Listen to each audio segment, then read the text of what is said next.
Welcome back, everybody. Today I'm going to be going over a deck tech on Project Blue Gravy Bones. This is my iteration of it. I haven't tested it too much, played a couple games. I'm finding fun with it. There's success. Probably still needs some tweaks, but it's fun. It's a fun deck, especially Project Blue. Not super big fan of Blitz or Commoner, but I'm trying to diverse out and give it a try. Commoner's fun. This is, I think, a good balance with rares and commons. So hopefully this format takes off because it'll be a nice, easy, cheap format for everybody to get into and just have some side events, play some games. So I'm going to start with the equipment. Headpiece is Headstone. This is just good. If you see an ally on top, you can block this early. See an ally on top, pop it, put the ally in your graveyard, and your next turn can be really good. Or if you need to pop something off the top so you can get something underneath, or you need to dig for something, dig for a blue or something, it lets you do that. Next is Buccaneer's Bounty. This is just a one block blade break that can give you a resource. Most of the time you're probably going to take that resource. You're not going to use it for defense unless you absolutely have to, but just all in all, one resource for a turn, that's pivotal. Washed Up Wave, so this can help get your allies into your graveyard and block 2. Can destroy the top card of your deck, so if you see an ally on top with your compass, you can just block 2, get that ally into your graveyard. Super good block 2. Next is Mage Master Boots. So just like in CC, you're using this so you can get like multiple allies in a turn. It's just really good. You don't really have access to what's it called? You don't have access to Gold Kiss Rums, so you can have a big turn, but you can play Mage Master Boot to play 3 allies in a turn. So it's really good. And then for my sideboard, I just play No Room Boots just for any Rune Blades. Wizards, not really too worried about. They'll probably blow me out anyways. Alright, so we're going to start with the reds. For the reds, I have 2 Jittery Bones. Jittery Bones is good. It's just a 0 for 4 go again. If you see that ally on top of your deck or in your hand, which you most likely will with a 40 card deck, it's a 0 for 4 go again. Battalion Bark. This is a 4 for 9. You can just keep a blue, use your resource, or you keep 2 blues and this in arsenal. That's what you're probably gonna do. 2 blues and this in arsenal, come in for 9. And if you are able to give it go again, swing with ally, you can have big turns. But just for 4 for 9, even in limited, it was super good. So it's most of the time almost half the opponent's health. So super good. Golden Tipple, don't even need to talk about this. Your gold generation, pitch allies to create gold, draw a card. Literally the best card in the deck. So you're going to be playing Rainbow. And then red Swift Water Sloops. This is 2 for 6 go again. If you want those go wide turns, you're playing these. And especially if you have this in arsenal, this in hand, 3 blues. I mean, that's 15 damage turn, especially if you have an ally too. So super good. So those are the reds. There's a main board reds. Now we're going to move to yellows. So only yellow attack is going to be Golden Tipples. You're playing Rainbow, Golden Tipple, best card in the deck. 2 Swabbies. These are your power cards.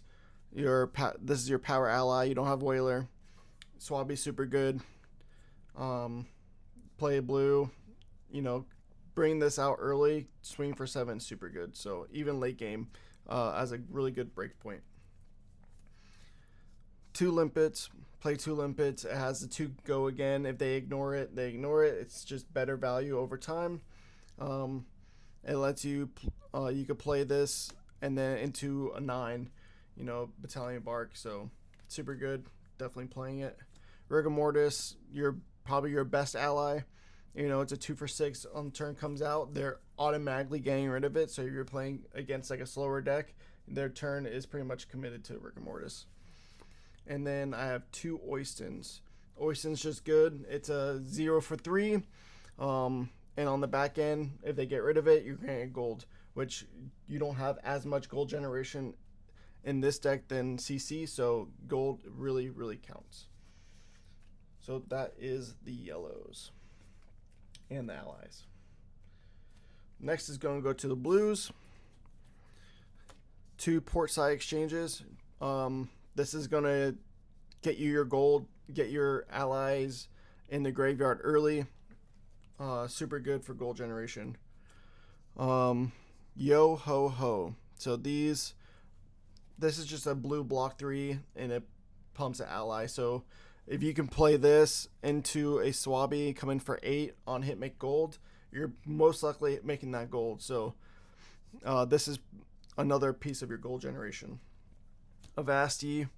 Avasti's good because it gives your allies go again. So if you're able to have 2 allies on the field, this is your moneymaker.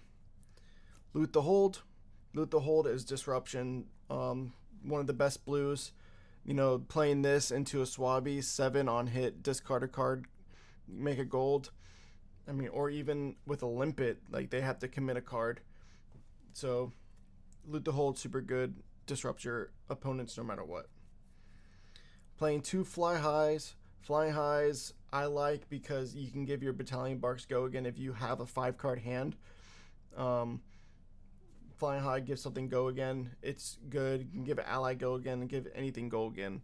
So just having that access to go again and being offensive, I think is very valuable. Going to the attacks, 2 blue saltwater swallows. Just like in CC, you know, you're playing this 1 go again. Most of the time they just let it through. And then you can get a blue pitch. You can have 5 floating, or if you pitch a red or use your chess piece, this is just one for 1, you know, and you pitch 3 if you see the blue on top. It's super good. Murderous Rabble, so blue block 3, swings most of the time for 3. You're playing 22 blues in this main board? Yeah, 22 blues in main board. So most of the time you're hitting a blue. Even if you hit a yellows, 2 go again, turns on your hero. Playing 2 blue Jittery Bones. This is you know, it's a blue block 3. It's a 0 for 2 go again. If you discard a ally, it gets an ally into the graveyard if you need to ditch an ally from your hand. I think it's just good, especially end game when they have to just continuously block. It's very valuable. 2 blue golden tipples, like I was talking about. You're playing rainbow, best card in the deck. 2 blue Battalion Barks. So I was entertaining this. I don't know if I was too sure about it, but as a blue, it does block 3, so I think it's definitely valuable if you just have this in hand. You know, swinging for 5 isn't horrible, but swinging for 7 is good value. So Battalion Bark, you're playing. And then last is Saltwater Sloop. I am just a super big fan of this card. You know, it's a 4. If you have tempo end game, 4 go again is very crucial. In this format, you don't have armor block much. Most decks don't have good armor block. So if you're taking all the armor and they're down to blocking everything end game, if you're pitching this away to pitch stack, this is your moneymaker at the end of the game. So that's it for the blues. And then we're going to go into the sideboard. Sideboard is somewhat a little spicy compared to lists I've seen before, but nothing crazy. So starting with Hoist 'em Ups. So playing Hoist 'em Ups for the decks that like to play Overpower, like to play Dominates. I like it. Gives it, if you have an ally on the field, it can block for 5. So I'm a big fan of it. Most of the time you're blocking for 4. Probably like 90% of the time you're blocking for 4, but you can block 5. Especially, it's just very valuable against, like I was saying, like overpower heroes. If they're playing overpower cards, this is a moneymaker. So I like the card. It's like it's something. If I cut any card, it's probably this one, but I'm enjoying it. Next, so that's the only reds. Next is going to be my allies. So I'm playing one scuba. Playing one scuba for the mirror match. That's it. It can bottom a ally and create me a gold. I can bottom something, create a gold. The gold generation is super good, and then just disrupting them and their allies is just really good too. So playing scuba. Playing two chowders. I'm playing two chowders for the slower matchups. Your guardian matchups most likely. It's just value. It's a 3. It costs 3, comes in for 3 for free. Most of the time they're going to want to clear it, so you're gaining a life. If they don't clear it, it's just value every turn. Most of the time I'm just going to be gaining life because I'm going to probably bring another ally on the field, or I'm going to be swinging big turns. So I'm just going to keep him out to gain life, just to widen that gap. I'm playing 2 loot the arsenal and sideboard. So a lot of decks play this main board. I have it sideboard because I will only like it against like rangers. Anything that utilizes arsenal a lot, which is rangers. So that's why I'm just putting it sideboard. If I see a ranger, it's going main board automatically. And then I have 2 time snap potions again for the slower matchups, where I can, just play this pass turn. I can destroy this, gets a blue in my graveyard. I could play 2 allies, or I can have a go again and play 2 allies. It's just good. It's value. That's it for my tech deck.